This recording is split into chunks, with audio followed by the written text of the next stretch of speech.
School, homework, soccer practice, chores, and more schoolwork. That's a lot for kids to juggle. Just ask them. Well, do you guys feel overscheduled? Yes. I mean, I don't actually feel overscheduled. You can just tell that like we're probably all at the point where like borderline overscheduled. Yeah, because we still have free time, but like your free time is always full. Yeah, a lot of my friends and I are on 2 baseball teams. Then we have to come home and do homework starting at like 6 or 7 sometimes, 7, and work all night. I know that every single person back here has stayed up till at least 1 doing homework, like We have so one much. night this year at least. Do you feel stressed out about this? Yeah. Yeah, it just seems like there's always something else to do, so it feel- just seems like you're so packed full with. And for me, there's a sport every day. Playing sports every day does keep kids fit and active, but often too many games can become too much of a good thing. 17-year-old Jack Opal found that out the hard way. He's a high school pitcher who dreams of being a pro. What kid doesn't, would be the question, you know. I mean, we all want to. Jack's athletic ability hasn't stopped at baseball either. I've swam, I've wrestled, I've played basketball, played baseball, and played football. It was going up for a football pass that landed him in the hospital. When I came down, I got hit from either side, and it caused the tibia actually to pop out and crack. Even after ankle surgery, Jack continued to push, unaware that training through that pain would lead to overuse injuries in his other ankle and his elbow and shoulder. My shoulders, it's mainly the flexibility within it and the rotation, the external and internal rotation, just from all of it relating to my ankle, my original ankle. Sports rehab doctor Brian Krabak treated Jack at Seattle's Children's Hospital, and he says overuse injuries in young athletes are on the rise. Children are now involved in multiple sports. They don't take any time to rest. And if you put too much stress on the joints, on the ligaments, and the muscles, you can get fractures and you can get tears in muscles. Girls are not exempt. Some researchers note that in sports played by both genders, like soccer and basketball, girls injure their knees 5 times more often than boys do. There's been a lot of debate about why girls are at an increased risk, and some of that probably comes down to biomechanics. We've noticed from some initial studies that girls land differently. They'll tend to buckle their knees inward when they land, as opposed to boys land straight. To prevent injuries, Dr. Krabak recommends both girls and boys take at least 1 day off from sports every week. Also mixing sports, so there needs to be several months actually where a child takes off from a specific sport that they're interested in and focus on something else, cross-training, downtime.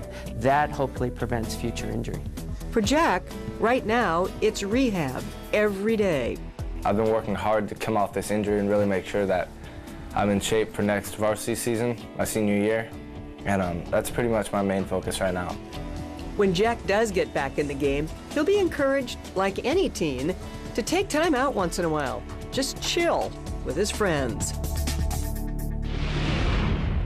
A lot of adults, they'll see a teenager like hanging out with their friends or playing video games or doing something, and they'll be like, oh, let's put them to work. These teenagers aren't busy enough. But, you know, free time is productive. Like, being able to unwind, that's really important, just to keep yourself sane, really. How do you unwind? How do you de-stress? Doing what you like. TV, sports, walk around. Is it easy to find that time? No.